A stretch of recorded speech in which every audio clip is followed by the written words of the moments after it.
Good evening, everybody. So during this time, I thought it very important to share with you all one of my practices, something that I adopted since 2019. I want to share with you some of the things that I'm grateful for. So in January of 2019, I decided to start what I call a gratitude jar. So now I cannot take credit for this idea. It was not my idea. I don't really remember who to credit to, because I think I saw it somewhere. Chances are somewhere on social media. So I saw it and I decided to adopt the practice. Basically just an old mixed nuts pan. What I do is at the end of each day, I write on a post-it something that I'm grateful for. Not two, not three things, just one thing that I'm very grateful for. There are some days it is difficult. Not that I don't have anything to be thankful for, but I try not to repeat.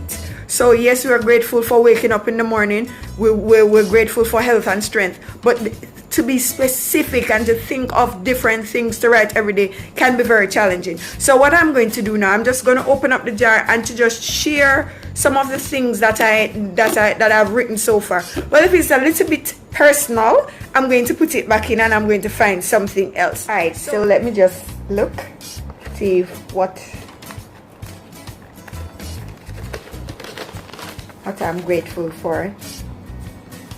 Okay, so on February 23, 2020, what I had was sorry, thank you, Lord, for my church family. So that is what I was grateful for, February 23. So as I said, it's just basically some simple things, just expressing your gratitude. See if I can find another something else to share.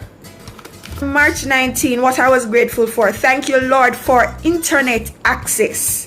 Thank you, Lord, for internet access. So that is what I wrote down for March 19. So what I do in order to make my life easier, and as I am not as faithful in terms of doing it every single day, but in order to remember which day I left out, so at the end of each day I write what I'm thankful for, and then I just write the date for the next day. So right now I'm at April 18.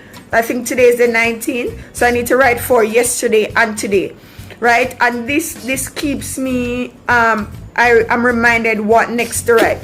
So it is pretty simple, but it is I think it helps, because the more we find things to be grateful for, the more things we are grateful for, right? So the more we're grateful for things is the more we find things to be grateful for. It's some simple things, because one thing I wrote last year, I think I wrote it, and I think I wrote it several times last year, is that, Lord, I'm grateful for being able to find a parking spot as soon as I came to work. This may seem simple, but where I was working, we had a challenge with parking. So sometimes you come in and you get so frustrated because you have to be circling the building several times, and because of that frustration, it kind of takes away from my day. So when my day starts off in such a jittery way, it kind of sets the tone for the day. So I usually pray and I say, Lord, help me to find a spot. So you see, if I go in and I find a spot as soon as I get in, I usually write, say, Lord, I'm thankful for the parking spot. Very simple, but let us try to be grateful for all the little things.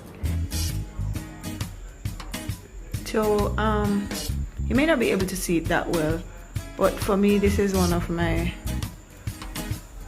most prized possessions that I have in my home, because this is a photo frame that has all the pictures of all my immediate family members. So yes, it's one of my most prized possessions, because this is my greatest blessing. These people, my greatest blessing.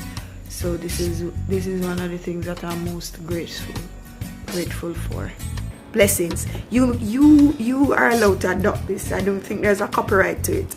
Adopt it. What are you grateful for today?